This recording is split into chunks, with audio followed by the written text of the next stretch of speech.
o cigarro, crack e cocaína é um problema de saúde pública de ordem internacional que preocupa pelas consequências refletidas em aspectos culturais, econômicos, sociais e, sobretudo, na nossa saúde, como o álcool e outras drogas que refletem aí no nosso organismo. Então, para a gente falar um pouco mais sobre esse assunto, eu vou conversar a partir de agora com o doutor Antônio Barros, ele que é gastroenterologista. Ainda pouco antes de voltar aqui ao programa, eu estava falando para o doutor que eu estava com saudade, já fazia um tempão que a gente não se via. Isso, já há alguns anos, né? Né, Que doutor? esse período de pandemia que a gente não tinha se encontrado mais. Acaba que a gente também ficou muito aqui na televisão também, fazendo as entrevistas online. Aos poucos a gente está voltando presencial, mas sempre mantendo todo o cuidado também do distanciamento, né? O uso da máscara. Durante a entrevista a gente está aqui sem a máscara, mas a gente mantém todos esses cuidados que são importantes, na verdade, né, doutor? Com certeza, todo cuidado é pouco. Todo cuidado é pouco. Eu gostaria, inclusive, que a gente aproveitasse essa sua fala de que todo cuidado é pouco, para que a gente chamasse a atenção da população em relação ao uso exagerado de drogas, de álcool. Quanto faz mal à saúde, hein, doutor? Carla, realmente um problema, né, que precisa ser despertado a população para isso, porque o álcool não é um produto qualquer. Por uma série de fenômenos sociais ligados ao consumo de bebidas alcoólicas, como acidentes de trânsito, violência, problemas de natureza legal, trabalhista, familiar.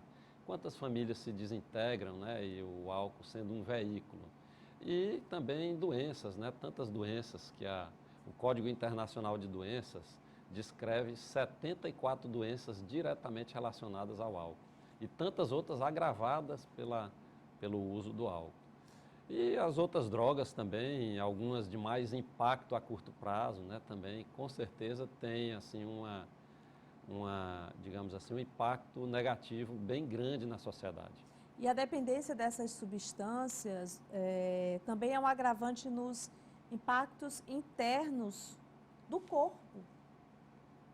Com certeza, porque uma série de doenças em diferentes órgãos e sistemas também estão relacionadas ao consumo, né? Tanto intoxicações, fenômenos de dependência e lesões mesmo orgânicas, né? Como fígado, estômago, pâncreas, cérebro, coração. Então, são toxinas, né? Que quando consumidas, né, de uma forma mais intensa e expõe o organismo a grandes riscos. Com certeza. A gente sabe que é muito difícil, doutor, sair de um vício. Mas eu gostaria também de chamar a atenção da população, especialmente da família, do quanto que nós temos também uma responsabilidade, né, de muitas vezes, às vezes assim, famílias inteiras, ali está o pai, está a mãe, está o filho, e a percepção que nós, enquanto educadores e pais, precisamos ter com os nossos filhos, de observar a questão do uso, por exemplo, da bebida alcoólica em exagero. Por que eu estou falando isso? Porque muitas vezes os jovens, eles não têm essa noção do perigo do álcool, e aí eles acabam entrando na droga, em consequência do próprio álcool. Exatamente. O álcool é uma porta de É uma entrada para porta de outras entrada drogas, para outra droga. né?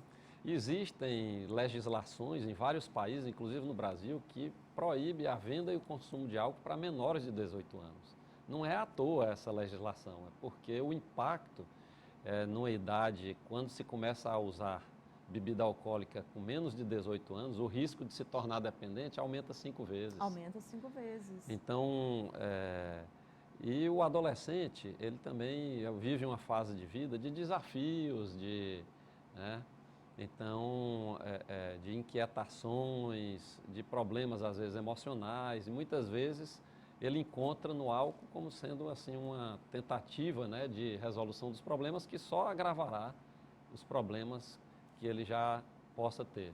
E aí você imagina também o quanto que é difícil sair do vício, que não é fácil. É porque com todos os tratamentos mais modernos hoje, você consegue uma recuperação, uma abstinência plena em torno de 20% dos dependentes. Já pensou? Então ainda é pouco. Ainda é muito pouco, né, doutor? Isso acaba desestabilizando a família como um todo. Por isso que os esforços devem ser mais concentrados e direcionados na prevenção mesmo, sabe? Sim. Porque muitas vidas podem ser poupadas, né? E através do conhecimento, através da informação, né? E fazer chegar isso de uma forma boa para as pessoas. Com certeza, doutor. E assim, a importância de campanhas nacionais como essa no enfrentamento ao abuso de drogas se faz muito necessária, né? Com certeza, né? Nós temos uma associação beneficente Casa da União Viva Bem, que desde 2004 realiza trabalhos aqui em Teresina, né, para despertar a sociedade, através de políticas públicas, através de formação de agentes multiplicadores de informação.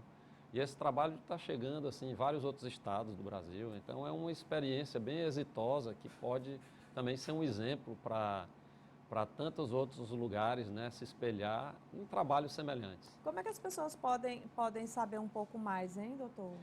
Existem, a Associação Beneficente Viva Bem, existe um site da associação, né? Existem também contatos que eu posso disponibilizar aqui para você, para que falar aí, sejam conhecidos através da nossa rede de informação. Eu posso disponibilizar aqui um contato telefônico, né? Pode sim, que é por o favor. 9901-4423. 9901 4423. 4423. Onde maiores informações podem ser trabalhadas a respeito das atividades do Viva Bem. Inclusive, quem está aí assistindo o nosso programa nesse momento, às vezes a gente está debatendo aqui sobre esse assunto, está falando sobre isso e talvez tem muita gente que está em casa aí assistindo o nosso programa que realmente não conheça e que possa conhecer, que possa fazer parte. E eu acredito muito Qual o site? É o Instagram, doutor? Nós temos Instagram Viva Bem, né? Viva Bem. Casa da União Viva Bem. Casa da União Viva Bem, né? E o site também, né? Isso. E você vai lá no site, eu vou pedir para a minha produção, Associação Viva Bem, para que as pessoas aí que estão assistindo o nosso programa possam conhecer e possam fazer parte também. E ser multiplicadores. Ser um colaborador, participar desse trabalho e trazer um reforço social nesse objetivo tão nobre, né, de trazer mais saúde para as pessoas, trabalhar com prevenção e educação em saúde. Com certeza. A gente está procurando aí para colocar na tela, tá mais informações aí para você que está assistindo o nosso programa. Agora, doutor Antônio, algumas pessoas estão... eu falei que iríamos ter a sua entrevista aqui no programa. E aí, algumas pessoas estão mandando... Olha aí, olha, que bacana, né? Exatamente. Tá vendo, ó? Tem quanto tempo a Viva Bem? Desde 2004, né, a Associação Viva Bem, e através do projeto Viva Bem, e realizando trabalhos tanto aqui em Teresina, como já em alguns outros estados do Brasil. Já participamos, inclusive, de comissão especial sobre bebida alcoólica na Câmara dos Deputados, em Brasília. Entregamos um documento denominado Controle Social do Álcool, que é uma série de 10 propostas que já foram realizadas em algum lugar com resultados positivos ou que têm amplo apoio de especialistas na área, para minimizar os problemas causados pelo álcool, né? E entregamos, algumas dessas propostas vêm sendo trabalhadas através de projeto de lei no Congresso. Então, a associação, ela mostra o problema e, de alguma forma, propõe medidas, né, e traz soluções também através das suas propostas. Muito maravilhoso, viu? E aí a gente já deixa essa dica para quem está assistindo o nosso programa. Pois bem, doutor, eu recebi algumas perguntas aqui no programa e eu gostaria também que o senhor aproveitasse aqui a oportunidade que estou com o gastroenterologista para falar também sobre essa questão de automedicação. É uma coisa que me preocupa muito. As pessoas estão se automedicando demais, não é, doutor? Estão tomando muitos medicamentos. E aí a gente fala sobre a questão do emagrecimento. Nós perdemos aí uma grande artista, uma cantora, né? Que é a Paulinha, né? E aí o que que acontece? Chamou muito a atenção das pessoas e tem muita gente mandando mensagem aqui para o nosso programa mesmo, porque foi um fato que chamou a atenção, foi a questão do uso exagerado de medicamentos para emagrecimento. E assim, é incrível, doutor, como foi rápido, né? Isso. Porque as medicações, por mais simples que possam ser, mas cada paciente é um paciente e as medicações têm efeitos colaterais possíveis, né? E às vezes a própria pessoa, com o uso, digamos assim, sem uma orientação médica, sem uma orientação profissional, ela não vai saber lidar com efeitos colaterais, não vai saber reconhecê-los. Então, o profissional de saúde, o médico, ele tem uma segurança em passar um medicamento porque ele já conhece os efeitos colaterais, ele sabe as possíveis implicações. Então, um anti-inflamatório, simples que pareça, pode causar um problema renal, pode causar um problema hepático, né? Então, eu trabalho com hepatologia, né, e gastro, e vejo muitos pacientes que chegam com gastrite hemorrágica, porque usaram anti-inflamatório, vomitando sangue nas emergências, com hepatites agudas causadas por medicação. Então, precisamos ter assim, muita cautela, sabe, e procurar um profissional de saúde, sabe, principalmente se for alguns sintomas que esteja causando desconforto para o paciente, causando problemas, seja repetido. Então, bom procurar uma orientação. Infelizmente é o que a gente tem visto muito nos dias atuais. Isso também é um assunto que me preocupa muito, porque eu tenho filhos, né? Adolescentes não, que já passaram dessa fase da adolescente, já estão adultos. Mas essa indústria da beleza que a rede social trouxe também, o fato de você querer estar sempre belo, você está querendo estar sempre bonita. Às vezes acontece muito, doutor, o exagero pela beleza. Né? E muitas vezes a gente realmente não se dá conta e acaba fazendo algumas coisas achando que é normal. Com ela mesmo, com a cantora, eu vi que teve um podcast que ela gravou recentemente, que ela disse que tinha dado um piripapo recente, mas que já estava tudo bem, ou seja, a medicação já estava mostrando os efeitos que alguma coisa estava errada. E mesmo assim, continuava tomando.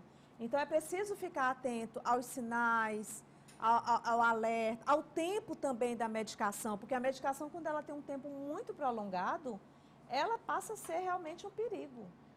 Com certeza. E algumas medicações, precisa-se ter muito cuidado com essas receitas mágicas, que deu certo para o vizinho, Exatamente. ou que deu certo para um parente, porque cada pessoa é diferente. E as medicações, muitas vezes, quando se propõe uma resolução mágica, que vai resolver os problemas de uma maneira... Porque a busca por saúde exige disciplina, exige mudança de hábitos, exige esforço. Então, tudo isso deve ser levado em consideração também. Essas soluções muito fáceis, rápidas e mágicas, a gente precisa ter um cuidado com elas. Muito cuidado, com certeza. Obrigada pela entrevista, volte sempre. Eu que sou muito grato aí pela abertura do seu programa, né, para essa mensagem tão importante, tão nobre, e feliz em revê-la. Também estou muito feliz em revê-lo. Você é muito querido para a gente aqui no programa Canal Saúde. Já são quase 14 anos, gente, de programa Canal Saúde, muito tempo, Com né? certeza. Muitas entrevistas, né? Muitas entrevistas. Me sinto quase uma médica, entre aspas, tá, gente? Com certeza. Olha, a gente está falando de uma coisa